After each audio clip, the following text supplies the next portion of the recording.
এতদিন আমরা জানতাম মানুষের পেটে ভাত জোগানো বা কর্মসংস্থান তৈরি করা সরকারের কাজ, কিন্তু আমাদের মুখ্যমন্ত্রী এক ধাপে গিয়ে তিনি এখন আপনার রান্নাঘরের হাঁড়িতে উকি দিয়ে ঠিক করে দিচ্ছেন আপনার পাতে কাল মাছ পড়বে নাকি ডাল। মমতা বন্দ্যোপাধ্যায়ের নতুন রাজনৈতিক আবিষ্কার হলো খাদ্য সন্ত্রাস। ভাষা নিয়ে তিনি অনেক কারিকুরি করেছেন, এমনকি রাজনৈতিক গালাগালিকেও তিনি তথাকথিত শিল্পে রূপ দিয়েছেন। মুখ্যমন্ত্রীর এই ভাষা সন্ত্রাস বিষয়ে আমি আগের ভিডিওতেই বলেছি, আর এবার তার নজর পড়েছে আপনার রসনা আর সংস্কৃতির উপরে। নমস্কার, আমি স্বাতী, মাধ্যম ইউটিউব চ্যানেলের আরো একটি ভিডিওতে আপনাদের স্বাগত জানাই। মমতা দিদি বলছেন বিজেপি এলে নাকি আপনার মাছ মাংস কেড়ে নেবে। ভাবুন একবার, যার নিজের রাজ্যে মাছের আকাল, যাদেরকে অন্ধ্রপ্রদেশের মাছের ওপর চাতক পাখির মতো ভরসা করে থাকতে হয়, তারা এখন কিনা মাছ বাঁচাও আন্দোলন করছেন। আসলে দিদিমণি ভাবছেন মিথ্যে বলে ভয় দেখালেই বাঙালি আবার তার ঝুড়িতে ভোট ঢেলে ঢেলে দেবে। কিন্তু দিদি, বাঙালির বুদ্ধি আপনার চপ শিল্পের মতো অত সস্তা নয়। আজকের ভিডিওতে আমরা এই তথাকথিত খাদ্য সন্ত্রাসের স্বরূপ ফাঁস করব। দেখুন, পুরোটা চোখ খুলে যাবে আপনাদের। আপনারা দেখবেন মমতা বন্দ্যোপাধ্যায় আসলে বাংলা বিরোধী, বাঙালি বিরোধী। বাংলা ও বাঙালিদের ভালোবাসেন না বলেই তিনি বাংলা ও বাঙালিদের বিপথে চালিত করার প্রচেষ্টা চালিয়ে যাচ্ছেন। দেখুন, আমাদের একটা জিনিস মনে রাখতে হবে, বাঙালির খাদ্যাভ্যাস কোনো নির্দিষ্ট রাজনৈতিক ছকে বাঁধা নয়। আমাদের এই বাংলা চিরকালই বৈচিত্র্যে ভরপুর। এখানে যেমন গঙ্গাপাড়ের মানুষ মাছ ছাড়া ভাত ভাবতেই পারে না, তেমনি আবার সুদূর প্রাচীনকাল থেকে এই বাংলায় নিরামিষ আহারেরও এক বিশাল এবং পবিত্র ঐতিহ্য আছে। এই বাংলায় কেউ সকালে পান্তা ইলিশ খায়, কেউ আবার ডাল পোস্ততে পরম তৃপ্তি পায়। আমাদের খাদ্যাভ্যাস আসলে আমাদের ভূপ্রকৃতি আর ঋতুর ওপর নির্ভরশীল। এটা কোনো রাজনৈতিক দলের চাপিয়ে দেওয়া নিয়ম নয়, বরং হাজার হাজার বছরের লালিত একটা সংস্কৃতি। এখানে শাক্ত আর বৈষ্ণব উভয় মতই পাশাপাশি চলে। কোথাও মা ভবতারিণীর ভোগে মাছ দেওয়া হয়, আবার কোথাও তুলসী তলায় পরম ভক্তি ভরে নিরামিষ ভোজন সাজানো হয়। এই যে খাদ্যের স্বাধীনতা, এটাই বাংলার আসল পরিচয়। কিন্তু অত্যন্ত দুর্ভাগ্যের বিষয় যে আজ মুখ্যমন্ত্রী নিজের টলমলে রাজনৈতিক জমি বাঁচাতে বাঙালির এই সহজ সরল সংস্কৃতি নিয়ে নোংরা রাজনীতি শুরু করেছেন। মমতা বন্দ্যোপাধ্যায় বারবার বিজেপিকে নিরামিষভোজী দল, নিরামিষের দল ইত্যাদি বলে দাগিয়ে দেওয়ার চেষ্টা করেন, কিন্তু তিনি কি জানেন বিজেপি এবং আরএসএস এর প্রধানতম আদর্শগত প্রাণপুরুষ কে? তিনি স্বয়ং স্বামী বিবেকানন্দ। স্বামীজি নিজে আমিষ আহার করতেন এবং তিনি বিশ্বাস করতেন কেবল খাবারের বিচার নয়, বরং মানুষের মানসিক শক্তি এবং বলিষ্ঠ চরিত্র গঠন বেশি প্রয়োজন। স্বামীজির প্রতিষ্ঠিত রামকৃষ্ণ মিশনেও মাছ খাওয়ার চল রয়েছে। বিজেপি এমন এক দর্শনে বিশ্বাস করে যেখানে স্বামীজির সেই উদার হিন্দু ধর্মই শেষ কথা। বিজেপি ক্ষমতা এলে মাছ মাংস বন্ধ করে দেবে, এই প্রচার ডাহা ডাহা মিথ্যে। এই অপপ্রচার থেকে দুটো জিনিস বেরিয়ে আসে, হয় মমতা বন্দ্যোপাধ্যায় অজ্ঞ, তিনি বাংলার ইতিহাস জানেন না, অথবা তিনি মিথ্যেবাদী, তিনি জেনে শুনে এই মিথ্যাচার করছেন। বাঙালি স্বামীজির সেই উদারতাতেই বিশ্বাস করে যেখানে ধর্ম মানে মানুষের সেবা, খাবারের থালা নিয়ে রাজনীতি নয়। স্বামীজি নিজেই বলেছিলেন এটা বাংলা, এখানে মা পাঁঠা খাবে, মহাদেব ডমরু বাজাবে। দিদি আসলে স্বামীজিকে পড়েননি, শুধু তাকে রাজনৈতিক দাবার ঘুঁটি করতে চেয়েছেন। বিজেপি রাজ্য সভাপতি এই অপপ্রচার নিয়ে যথার্থই বলেছে। বিহারি মাংস খাবে না, কি বলছে না? না, প্রকাশ্যে অপ্রকাশ্যে কি হোক, ওই কি হান্ডি বলে মাংসটা, চম্পারণ, কলকাতা ছেয়ে ফেলছে। মাছ বাঙালিও খাবে, মাছ বিহারিও খাবে।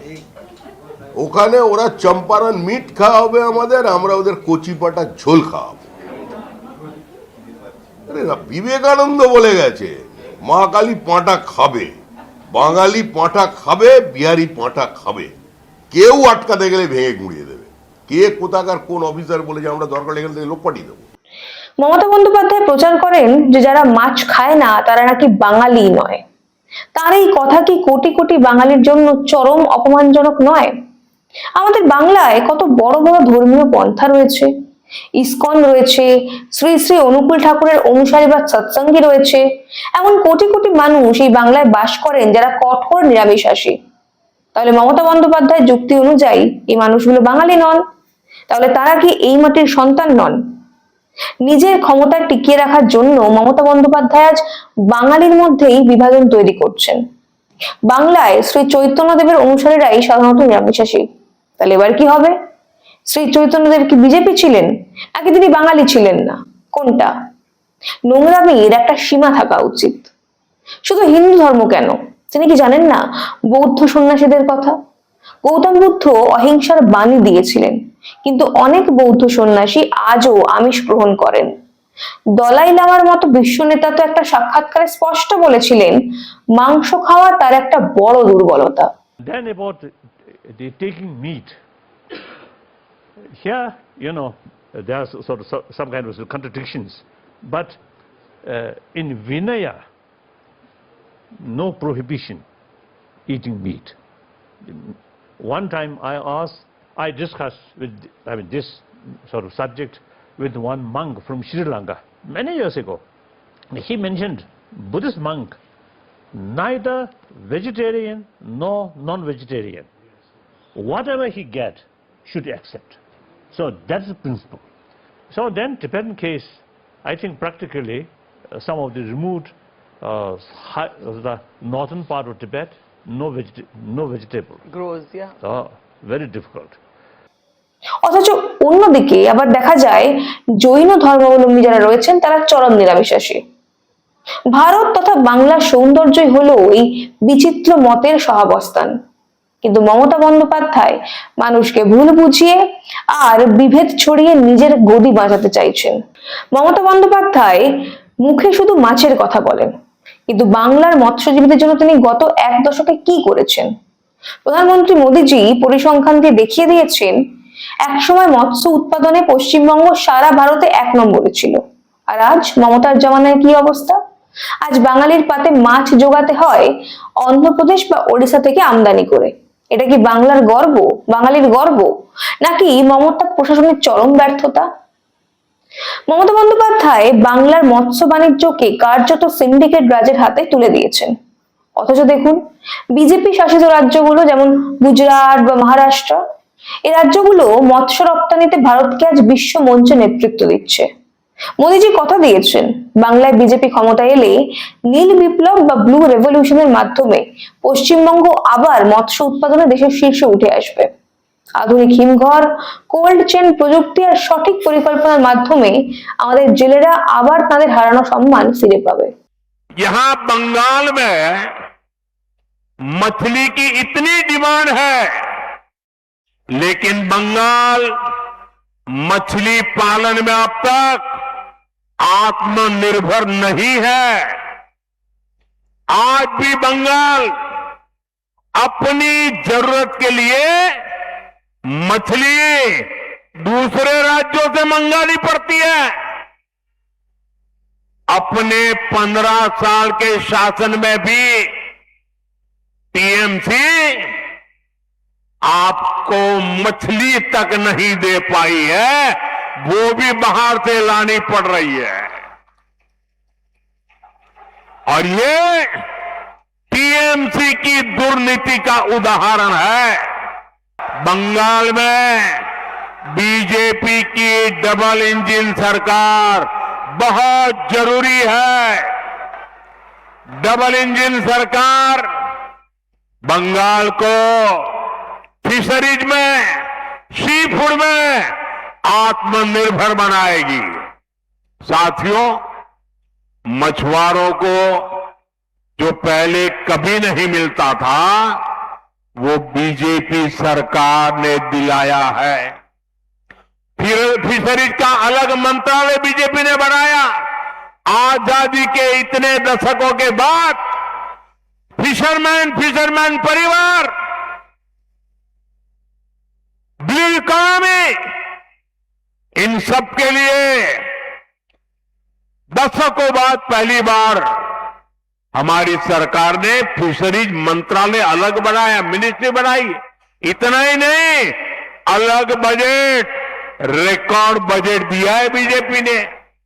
मछुआरों के लिए किसान क्रेडिट कार्ड केसीसी बीजेपी ने दिया। मछुआरों के लिए 5 लाख रुपए तक का बीमा बीजेपी ने दिया। लाखों मछुआरे साथी इसका फायदा उठा चुके हैं। साथियों, बीजेपी की सरकार बनने से केंद्र की हर स्कीम यहां तेजी से लागू होगी। প্রধানমন্ত্রী মমতা বন্দ্যোপাধ্যায়কে চোখে আঙুল দিয়ে দেখিয়ে দিয়েছেন কিভাবে বিজেপি শাসিত রাজ্যগুলি মৎস্য উৎপাদন এবং রফতানিতে বাংলাকে পিছনে ফেলে এগিয়ে গেছে। আবার গোয়াই ধরুন, সেখানে বছরের পর বছর ধরে বিজেপি সরকার রয়েছে। সেখানে পর্যটক বা স্থানীয় মানুষের কাছে মাছ এবং সি ফুড খাওয়াকে বিশেষভাবে প্রাধান্য দেওয়া হয়। বিজেপি ব্যক্তিগত পছন্দের স্বাধীনতায় বিশ্বাস করে। বিজেপি শাসিত রাজ্যগুলোতে বরং মৎস্যজীবীদের কিষাণ ক্রেডিট কার্ডের মতো সুযোগ সুবিধা দেওয়া হয়। তাহলে দিদি কেন এই মিথ্যে ভয় দেখাচ্ছেন? আসলে তার হাতে দেওয়ার মতো কোনো চাকরি নেই, শিল্প নেই।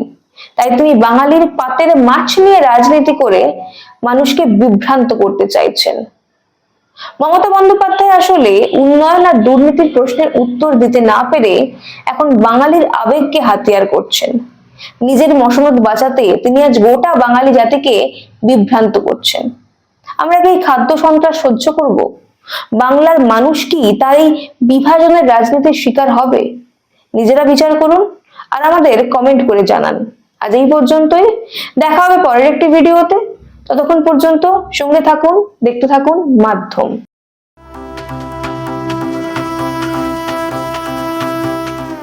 जब विजन बड़ा हो, जब नेतृत्व निर्णायक हो, तब विकास सिर्फ घोषणा नहीं, वास्तविकता बनता है।